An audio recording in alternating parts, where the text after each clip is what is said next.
Friends, इस video में हम ऐसे शेयर्स या स्टॉक्स के बारे में चर्चा करेंगे जो कंपनियां अपने सेक्टर में किसी न किसी कारण से कंपटीशन की मार को नहीं झेल रहे हैं। अगर कंपटीशन की मार किसी को नहीं झेलनी पड़ती है तो वो कंपनी लॉन्ग रन में बहुत अच्छा परफॉर्म करती है। और अगर ऐसी कंपनियां आप ढूंढ निकालो और उसमें इन्वेस्ट कर दो लॉन्ग टर्म के लिए, तो आपको अच्छा खासा रिटर्न मिल सकता है अपने इन्वेस्टमेंट से। तो इस वीडियो में हम जानेंगे कुछ ऐसे ही स्टॉक्स के बारे में, कुछ ऐसे ही शेयर्स के बारे में, कुछ ऐसी ही कंपनियों के बारे में जो धंधा तो कर रही हैं और उस धंधे में उनको कंपटीशन किसी न किसी कारण से बहुत कम है। तो आइए फ्रेंड्स, वीडियो को शुरू करते हैं। मैं हूं सीए हेमंत और आप देख रहे हैं आपका अपना यूट्यूब चैनल सरल फाइनेंस। अगर आप इस चैनल पे नए हैं तो इस चैनल को सब्सक्राइब जरूर करिएगा, क्योंकि मैं लेके आता हूँ वीडियो स्टॉक्स के ऊपर में, टैक्स के ऊपर में और इन्वेस्टमेंट के ऊपर में, जिसमें होता है फायदा हम सभी लोगों का। सबसे पहले दोस्तों बात करते हैं मोनोपोली की। मोनोपोली का मतलब हुआ कि कंपनी जो धंधा कर रही है उस धंधे में या तो वो अकेले है या बहुत कम कंपनियां उसके साथ कंपटीशन में है। तो अगर आपको ऐसी कंपनी मिल जाती है, कोई ऐसा सेक्टर मिल जाता है जहां पे जो कंपनी है वो अकेले ही परफॉर्म कर रही है, तो ऐसे स्टॉक्स में आप लॉन्ग टर्म के लिए आंख बंद करके इन्वेस्ट कर सकते हो। एग्जाम्पल के तौर पे हम बात करते हैं कोल इंडिया की या पीडीलाइट की। फ्रेंड्स, कोल इंडिया एक सरकारी कंपनी है और ऐसे बिजनेस में है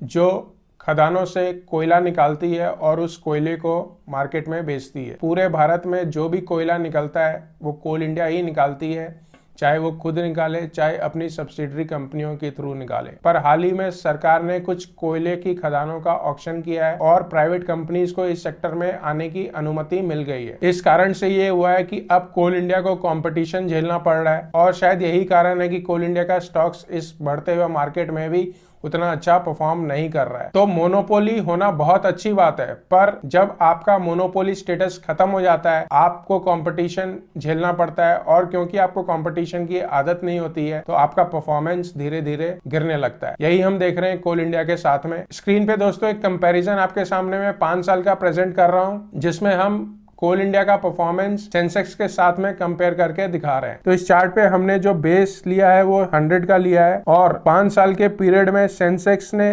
169.93 अंकों के साथ में ऊपर है, वहीं कोल इंडिया ने सिर्फ और सिर्फ 38.74 अंक अर्जित किए हैं। आप देख सकते हो कोल इंडिया का ग्राफ किस तरह से 5 सालों में नीचे आया है। वहीं अगर हम पीडीलाइट की बात करें तो पीडीलाइट एडेसिव के सेक्टर में इकलौती कंपनी है, मोनोपोली कंपनी है और आसपास में उसको किसी कंपनी से कोई कंपटीशन नहीं झेलना पड़ता है। तो पीडीलाइट में आप लॉन्ग टर्म के लिए इन्वेस्ट कर सकते हो। मार्केट कैसा भी रहेगा, पीडीलाइट हमेशा अच्छा ही परफॉर्म करेगा जब तक इसका मोनोपोली स्टेटस बना रहेगा। इसके बाद हम बात करते हैं दोस्तों ऐसी कंपनियों के बारे में जिन कंपनीज को सेटअप करने में बहुत बड़े इन्वेस्टमेंट की जरूरत पड़ती है।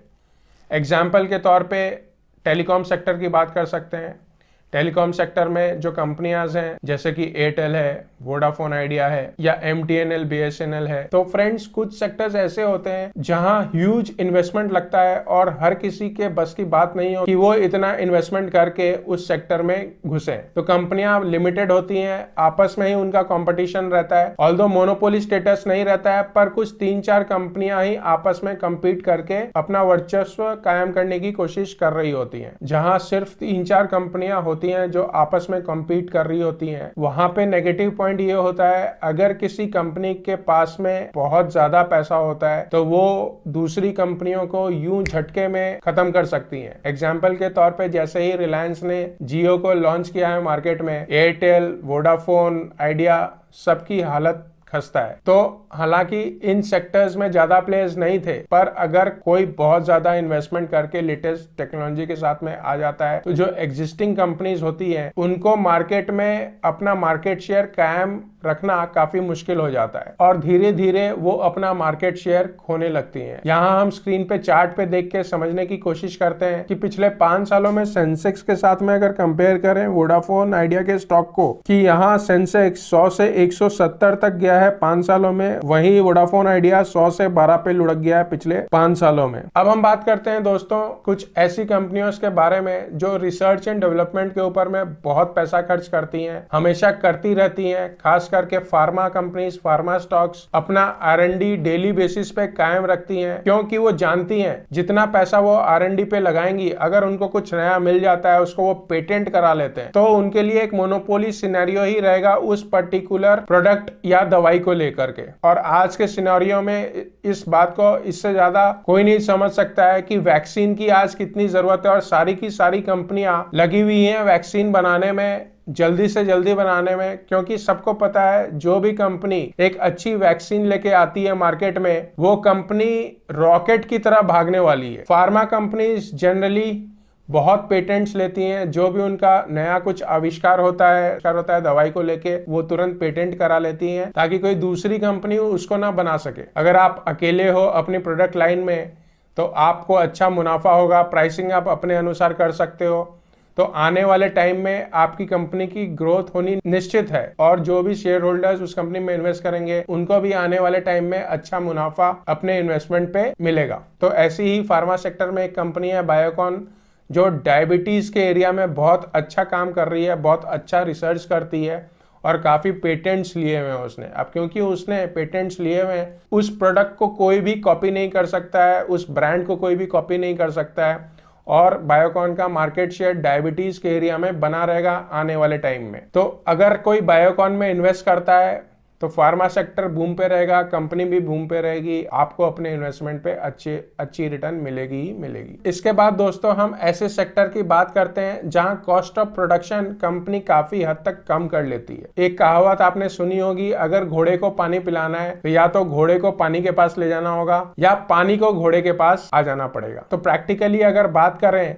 तो पानी तो घोड़े के पास नहीं आ सकता है, तो हमेशा अगर घोड़े को प्यास लगती है तो घोड़े को ही पानी के पास जाना पड़ेगा। यानी जो कंपनियां जो भी प्रोडक्ट्स बना रही हैं, उस प्रोडक्ट्स को बनाने के लिए उनको जो भी मटेरियल लगता है मेजर, और वो प्रोडक्ट जहां पे आसानी से मिलता है वहां अपना कारखाना सेट करती हैं, तो वो अपने रॉ मटेरियल के पास पहुंच जाती है और उसका कॉस्ट ऑफ प्रोडक्शन काफी हद तक कम हो जाता है। इस कारण से वो अपने प्रोडक्ट की प्राइसिंग काफी कॉम्पिटिटिव रख सकते हैं, काफी कम रख सकते हैं, और कंज्यूमर्स को अच्छे दामों पे अच्छा प्रोडक्ट मिल सकता है। जनरली इस तरह की कंपनियां नेचुरल रिसोर्सेज में काम करती हैं। एग्जांपल ऑयल एंड गैस ले लीजिए, सीमेंट ले लीजिए, एल्युमिनियम कंपनीज ले लीजिए, स्टील कंपनीज ले लीजिए। इन सभी कंपनियों के जो रॉ मटेरियल हैं वो नेचुरल रिसोर्स हैं जो जनरली जमीन के अंदर मिलते हैं। अब अगर कंपनी को अपना कॉस्ट ऑफ प्रोडक्शन कम रखना है तो इन कंपनीज को अपना सेटअप नेचुरल रिसोर्स के पास बनाना पड़ता है। तो जो कंपनी नेचुरल रिसोर्स के जितने नजदीक रहेगी उसका कॉस्ट ऑफ प्रोडक्शन उतना ही कम रहेगा, क्योंकि फ्रेट और ट्रांसपोर्टेशन का कॉस्ट ऑलमोस्ट नेग्लिजिबल हो जाता है। इस कारण से ये कंपनियां अपने फाइनल प्रोडक्ट पे अच्छी प्राइसिंग दे सकते हैं कंज्यूमर्स को, और अपना मार्केट शेयर सब्सटैंशियली बढ़ा सकते हैं। तो इस तरह के सेक्टर्स में जो कंपनियां हैं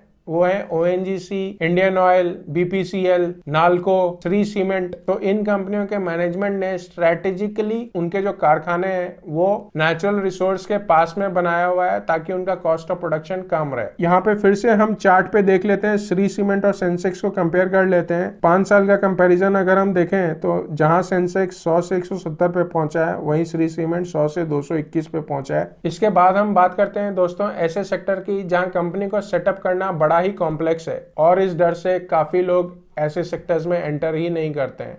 तो जिनके पास में बहुत पैसा है वो लोग ऐसे सेक्टर्स में एंटर करते हैं, अपने आप को सस्टेन करते हैं गेस्टेशन पीरियड के दौरान, और जब उनकी कंपनी प्रॉफिट में आती है तो धीरे धीरे लॉन्ग रन में वो कंपनी बहुत अच्छा परफॉर्म करती है। तो अगर आप एज इन्वेस्टर ऐसी कंपनियां ढूंढ के इनमें इन्वेस्ट करते हो तो आप अपने इन्वेस्टमेंट पे एक अच्छा रिटर्न कमा सकते हो। एग्जाम्पल के तौर पे हम बात करें तो ऑयल कंपनीज जो होती हैं वो इस कैटेगरी में आती हैं। हालांकि ऑयल एंड गैस सेक्टर में ज़्यादा सरकारी कंपनियां हैं, पर प्राइवेट कंपनी की अगर हम बात करें तो रिलायंस से बढ़िया कोई एग्जांपल नहीं है। रिलायंस ने जामनगर में अपनी रिफाइनरी इतनी अच्छी बनाई हुई है कि वर्ल्ड में उसका कोई कॉम्पिटिशन नहीं है। जहां दूसरी कंपनीज को 1 बैरल कच्चा तेल को प्रोसेस करने में $7 से $8 लगते हैं, वहीं रिलायंस को सिर्फ $2 लगते हैं। इसका मतलब यह है कि रिलायंस में आप कभी भी इन्वेस्ट करो आपको नुकसान नहीं होगा।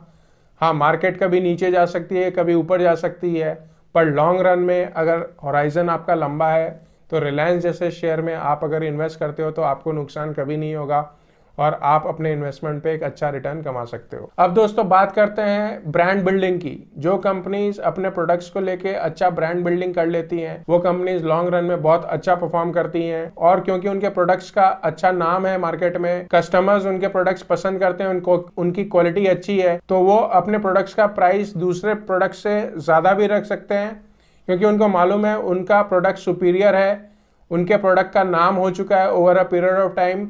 तो ज्यादा प्राइस रख कर भी वो मार्केट शेयर अपना बना के रख सकते हैं। और क्योंकि वो कंपनी ज्यादा प्राइस रख के अपना मार्केट शेयर बरकरार रखती है, तो ऐसी कंपनीज को प्रॉफिट भी ज्यादा होता है, और प्रॉफिट ज्यादा होता है तो कंपनी ग्रो भी अच्छा करती है। तो अगर ऐसी कंपनीज में अगर आप इन्वेस्ट करते हो तो आप बहुत अच्छा रिटर्न कमा सकते हो लॉन्ग रन में ऐसी कंपनीज में इन्वेस्ट करके। एग्जाम्पल के तौर पे हम बात कर सकते हैं एशियन पेंट्स की, टाइटन की। टाइटन और सेंसेक्स को कंपेयर करते हैं तो जहां 100 से 170 पे पहुंचा है सेंसेक्स 5 सालों में, वहीं टाइटन 363 पे पहुंचा है पिछले 5 सालों में। तो फ्रेंड्स, ये कुछ सेक्टर्स हैं जिनका आप रिसर्च कर सकते हो, ऐसी कंपनियां ढूंढ के निकाल सकते हो जो अपने सेक्टर्स में काफी जानी मानी है, और लोग कई कारणों से ऐसे सेक्टर्स में नहीं घुस सकते, और ऐसी कंपनियां अकेले या बहुत कम कंपटीशन के साथ मार्केट में रहती हैं। तो लॉन्ग रन में ये कंपनी बहुत अच्छा परफॉर्म करती हैं। अगर आप एज शेयर होल्डर ऐसी कंपनीज में इन्वेस्ट करते हो तो लॉन्ग रन में आपको मुनाफा होना ऑलमोस्ट तय है। तो हमेशा ऐसी कंपनीज में अगर आप इन्वेस्ट करते हो तो आपको नुकसान कभी भी नहीं होगा, और आप बहुत अच्छा रिटर्न कमा सकते हो शेयर मार्केट से ऐसी कंपनीज में इन्वेस्ट कर।